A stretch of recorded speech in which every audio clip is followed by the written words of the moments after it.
Welcome to the center of Wisconsin. We're about a quarter of a mile off. It's across the railroad tracks over there.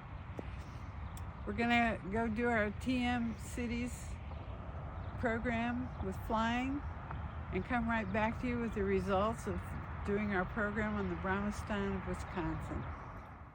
Well, we got to a nice hotel about 10 miles from the Brahmasthan of Wisconsin.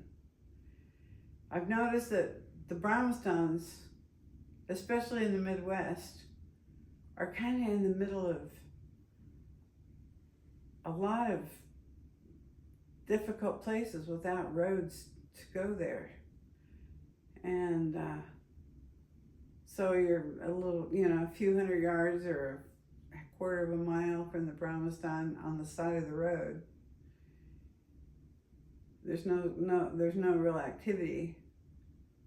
And it makes me think about the nature of a Brahmasthan and what it takes to sustain it. Is the Brahmasthan sustaining us, or are we sustaining the Brahmasthan by just honoring it? I'm not sure. But it's really fascinating, the flavors that you pick up when you travel from state to state. I've gotten a lot of impressions. I want to do a conversation about what is a Brahmasthan, Why is it important to us as people who practice the Transcendental Meditation TM-Cities program and have for our entire adult life. So, thank you for listening. Thanks. Yeah, I agree with Jane. There's something really incredible happened. As we've gone to these states, we found out that people are really proud of their exact center of their states. They say, this is the geographic center of Idaho. This is it. And they say, no. The guy down the road 20 miles way back 80 years ago determined it was just by his property. So there's these little competitions. Why? Because they just value it. They value the exact center of the state. It seems to be all over the place. So we're coming here today, and I'm thinking to myself as we're driving through southern Wisconsin that, we're 10 for 10 so far on Brahmastans. 10 times we have gone to the exact center of the state, and 10 times we were not disappointed. We were surprised. Or isn't it more than 10? Well, we've done 8. Oh, you're talking about films. I'm talking about 8 of these kind and a bunch of others, but we're like 10 for 10 of this type of filming and this type of experience, being well rested and really taking it in. And we're driving here today, and I'm thinking, are we pressing our luck?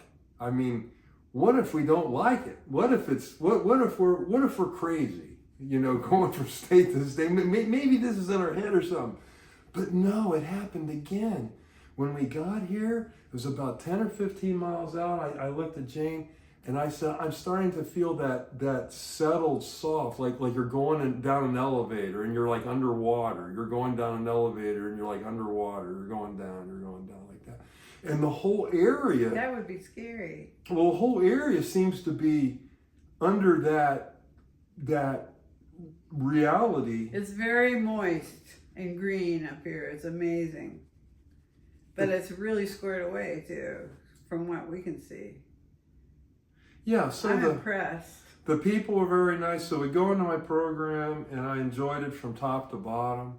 The beginning, it was easy. It was fun. I had pleasant thoughts.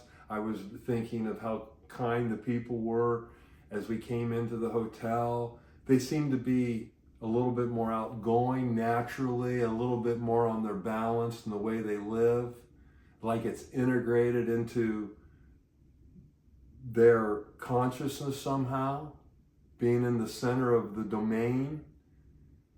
So it was a joy. A responsibility, being in the center of the domain. It's a big responsibility. Yeah, it's a big responsibility.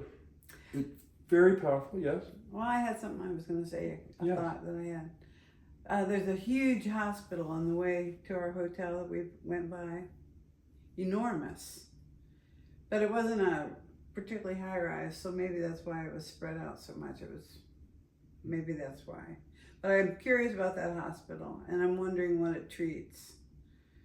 And if it's some kind of specialty place, because I was thinking how a small group of Siddhas visiting here once in a while, with their attention on the hospital, would benefit so many people.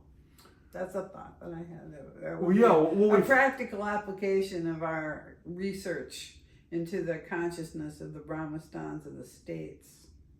We found out that all the major railroads are in this area. They used to come through 38 times a day. Marshfield. It was this main connection zone for everything in here back in the day. The hub. That was the nickname for the city, right? Yeah, the hub. That's the nickname for Marshfield. Mm-hmm. So, and Marshfield, that means that the train, the people who built the train probably came through a marsh in this area.